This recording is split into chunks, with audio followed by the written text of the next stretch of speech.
పోయిన వారం బాక్సాఫీస్ కి కాస్త ఊపొచ్చింది. హరిహర వీరమల్లు ఓపెనింగ్స్ అద్దిరిపోయాయి. ప్రీమియర్ షోలకు కూడా టికెట్ దొరకని పరిస్థితి.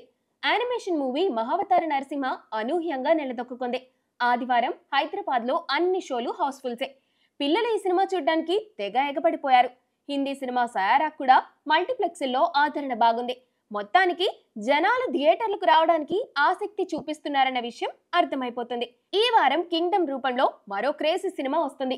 విజయ్ దేవరకొండకు యూత్ లో మంచి ఫాలోయింగ్ ఉంది. తన సినిమాలకు మంచి ఓపెనింగ్స్ వస్తాయి. పైగా కింగ్డమ్ ట్రైలర్, టీజర్ మరింత ఆసక్తి కలిగిస్తున్నాయి.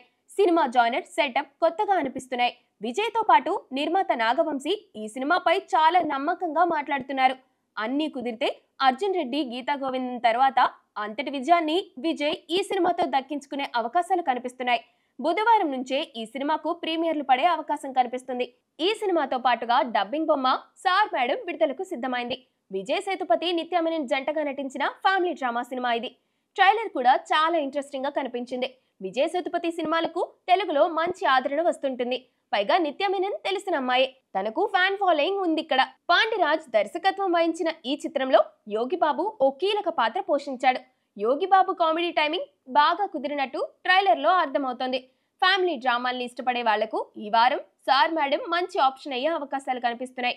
కింగ్డమ్ కు ఆగస్టు 14 వరకు మంచి స్పేస్ ఉంది. మధ్యలో 2 వారాల గ్యాప్ ని కింగ్డమ్ ఉపయోగించుకుంటే వసూళ్లకు తిరుగుండదు. ఆగస్టు 14న ఒకేసారి కూలీ, వార్ 2 వస్తున్నాయి. ఆ 2 సినిమాలు బాక్సాఫీస్ ని షేక్ చేసే అవకాశాలు కనిపిస్తున్నాయి. ఈలోగా కింగ్డమ్ కూడా తన ప్రభావాన్ని చూపిస్తే టాలీవుడ్ మళ్లీ ట్రాక్ లో పడినట్లే.